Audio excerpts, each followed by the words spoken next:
Hi hello friends, ಎಲ್ಲರೂ ಹೇಗಿದ್ದೀರಾ? Welcome to Vino study forum YouTube channel. So ಇವತ್ತಿನ ತರಗತಿ ಏನಪ್ಪ ಅಂತಂದ್ರೆ ವಿಜ್ಞಾನಕ್ಕೆ ಸಂಬಂಧಪಟ್ಟಂತೆ ವಿಜ್ಞಾನದಲ್ಲಿ ಬರ್ತಕ್ಕಂಥ ಒಂದು ಬ್ಯಾಕ್ಟೀರಿಯಾದ ಕುರಿತು ನಾವು ಇವತ್ತು ಈ ತರಗತಿಯಲ್ಲಿ ಅಧ್ಯಯನವನ್ನು ಮಾಡ್ತಾ ಬರೋಣ.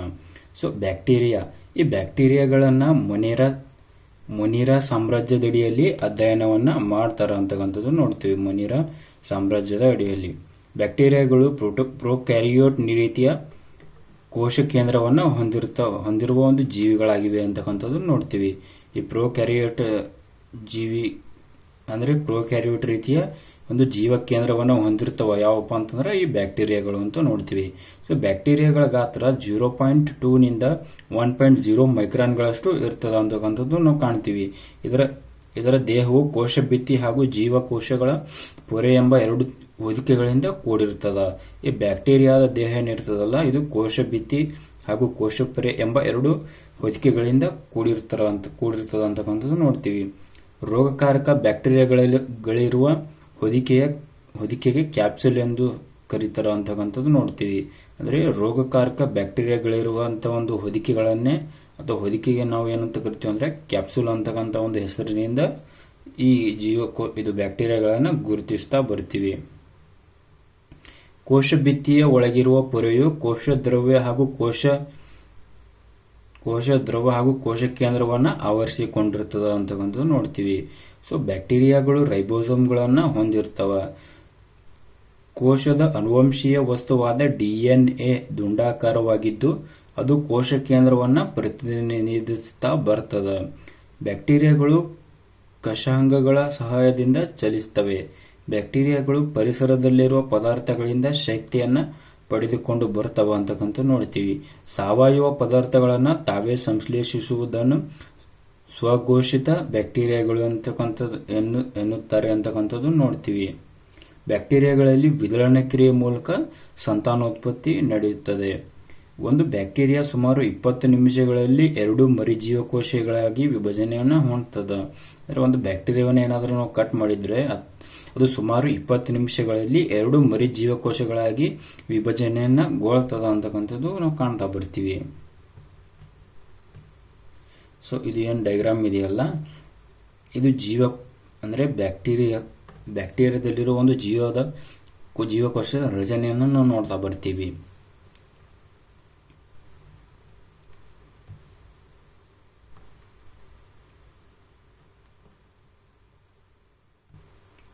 ನೆಕ್ಸ್ಟ್ ಬರ್ತಕ್ಕಂಥದ್ದು ಬ್ಯಾಕ್ಟೀರಿಯಾಗಳ ಉಪಯುಕ್ತತೆ ಅಂತಕ್ಕಂಥದ್ದು ನೋಡ್ತೀವಿ. ಫಸ್ಟ್ ಒಂದು ಬ್ಯಾಕ್ಟೀರಿಯಾಗಳನ್ನು ಹಾಲು, ಮೊಸರಾಗಲು, ಟೀ ಎಲೆಯನ್ನು ಹದಗೊಳಿಸಲು, ವಿನೆಗರ್ ಉತ್ಪಾದಿಸಲು, ಚರ್ಮ ಹದಗೊಳಿಸಲು ಬಳಸ್ತಾರ ಅಂತಕ್ಕಂಥದ್ದು ನಾವು ಗಮನಿಸ್ತೀವಿ. ನೆಕ್ಸ್ಟ್ ಬರ್ತಕ್ಕಂಥದ್ದು 2ನೇ ಪಾಯಿಂಟ್, ಬ್ಯಾಕ್ಟೀರಿಯಾಗಳಿಂದ ಜೀವಸತ್ವವನ್ನು ಉತ್ಪಾದಿಸಲು ಸಹಾಯಕವಾಗಿವೆ ಅಂತಕ್ಕಂಥದ್ದು ನೋಡ್ತೀವಿ. ಬ್ಯಾಕ್ಟೀರಿಯಾಗಳು ಕೊಳೆಯುತ್ತಿರುವ ವಸ್ತುಗಳನ್ನು ಬೇರ್ಪಡಿಸುತ್ತವೆ. ಆದ್ದರಿಂದ ಬ್ಯಾಕ್ಟೀರಿಯಾಗಳನ್ನು ಪರಿಸರದ ಜಾಡುಮಾಲಿ ಎನ್ನುತ್ತಾರೆ. 4th ಪಾಯಿಂಟ್, ರೈಬೋಬಿಯಂ ಬ್ಯಾಕ್ಟೀರಿಯಾಗಳನ್ನು ಸಾರಜನಕ ಸ್ಥಿರೀಕರಣದಲ್ಲಿ ಬಳಸ್ತಾರ. 5th ಒನ್, ಬ್ಯಾಕ್ಟೀರಿಯಾಗಳನ್ನು ಲಸಿಕೆಗಳು, ಔಷಧಿಗಳು, ಜೀವ ನಿರೋಧಕಗಳು ಹಾಗೂ ಹಾರ್ಮೋನ್ ತಯಾರಿಕೆಯಲ್ಲಿಯೂ ಸಹ ಬಳಸ್ತಾರ ಅಂತಕ್ಕಂಥದ್ದು ನಾವು ಕಾಣ್ತೀವಿ. 6th ಪಾಯಿಂಟ್ ಬರ್ತಕ್ಕಂಥದ್ದು,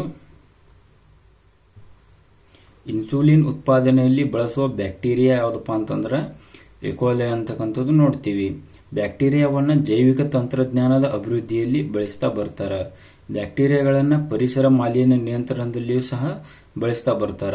ಉದಾಹರಣೆಗೆ ಸೂಡೋಮೋನಾಸ್ ಬ್ಯಾಕ್ಟೀರಿಯಾ ಅಂತಕ್ಕಂಥದ್ದು ನಾವು ನೋಡ್ತೀವಿ. ಬ್ಯಾಕ್ಟೀರಿಯಾಗಳನ್ನು ಪ್ರೋಟೀನ್ ಉತ್ಪಾದನೆಯಲ್ಲಿಯೂ ಸಹ ಬಳಸ್ತಾರ.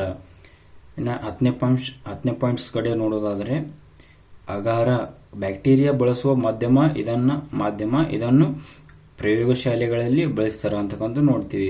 ಸಾರಜನಕದ ಸ್ಥಿರೀಕರಣದ 3 ಹಂತಗಳನ್ನು ನಾವು ನೋಡ್ತಾ ಬರ್ತೀವಿ. ನೆಕ್ಸ್ಟ್ ಬರ್ತಕ್ಕಂಥದ್ದು, ಫಸ್ಟ್ ಒನ್ ಬರ್ತಕ್ಕಂಥದ್ದು ಅಮೋನೀಕರಣ ಅಂತ ನೋಡ್ತೀವಿ. ಸಾವಯವ ವಸ್ತುಗಳನ್ನು ಅಮೋನಿಯವನ್ನಾಗಿ ಪರಿವರ್ತಿಸುವುದಕ್ಕೆ ಅಮೋನೀಕರಣ ಎನ್ನುತ್ತಾರೆ ಅಂತಕ್ಕಂಥದ್ದು ನಾವು ನೋಡ್ತೀವಿ.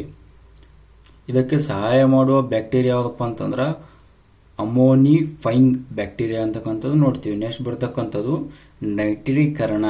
ಅಮೋನಿಯಂ ಅನ್ನ ನೈಟ್ರೇಟ್ ಮತ್ತು ನೈಟ್ರೇಟ್ಗಳಾಗಿ ಪರಿವರ್ತಿಸುವುದಕ್ಕೆ ನೈಟ್ರೀಕರಣ ಎಂದು ಕರೀತಾರ ಅಂತ ನೋಡ್ತೀವಿ.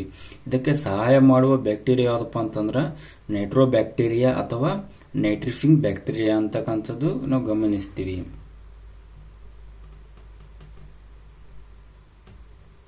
ಈ ಬ್ಯಾಕ್ಟೀರಿಯಾದಿಂದ ಬಾಧಿಸುವ ರೋಗಗಳನ್ನು ನಾವು ಕಾಣ್ತಾ ಬರೋಣ.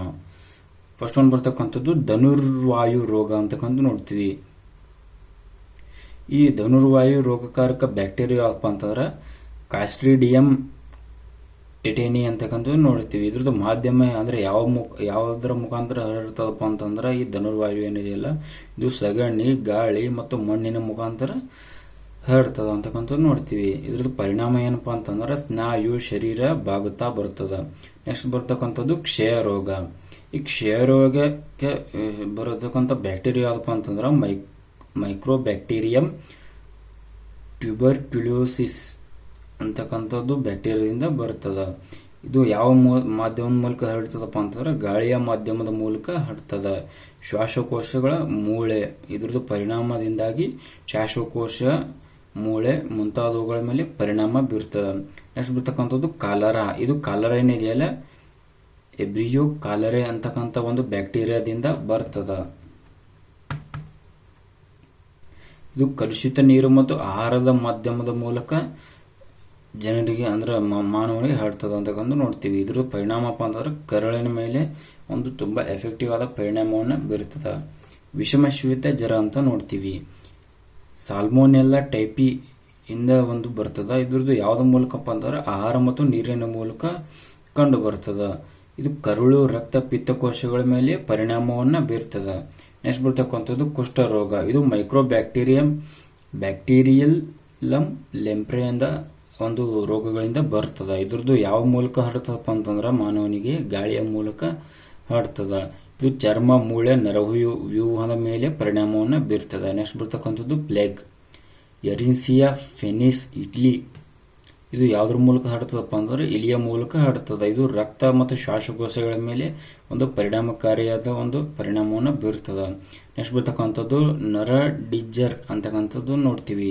ಇದು ಬ್ಯಾಸಿಲಸ್ ಅಂಥ್ರಾಕ್ಸ್ ಎಂಬ ಒಂದು ರೋಗದಿಂದ ಬರ್ತದ, ಅಂದ್ರೆ ಬ್ಯಾಕ್ಟೀರಿಯಾದಿಂದ ಬರ್ತದ. ಇದು ಮಣ್ಣು ಮತ್ತು ಗಾಳಿಯ ಮೂಲಕ ಕಂಡು ಬರ್ತದ. ರಕ್ತ, ಶ್ವಾಸಕೋಶ, ಕೆಮ್ಮುಗಳ ಮೇಲೆ ಪರಿಣಾಮವನ್ನು ಬೀರ್ತಾ ಬರ್ತದೆ. ನೆಕ್ಸ್ಟ್ ಬರ್ತಕ್ಕಂಥದ್ದು ನ್ಯೂಮೋನಿಯಾ. ಈ ನ್ಯೂಮೋನಿಯಾ ಏನಿದೆಯಲ್ಲ ಇದು ಸ್ಟ್ರೆಪ್ಟೋಕಾಕಸ್ ನ್ಯೂಮೋನಿಯಾ ಎಂಬ ಒಂದು ಬ್ಯಾಕ್ಟೀರಿಯಾದಿಂದ ಹರಡ್ತದೆ. ಇದು ಗಾಳಿಯ ಮೂಲಕ ಹರಡ್ತಾ ಬರ್ತದೆ. ಇದು ಶ್ವಾಸಕಾಂಗ ವ್ಯೂಹದ ಮೇಲೆ ಒಂದು ಎಫೆಕ್ಟಿವ್ ಅನ್ನ ಬೀಳ್ತಾ ಬರ್ತದ ಅಂತಕ್ಕಂಥದ್ದು ನಾವು ನೋಡ್ತೀವಿ.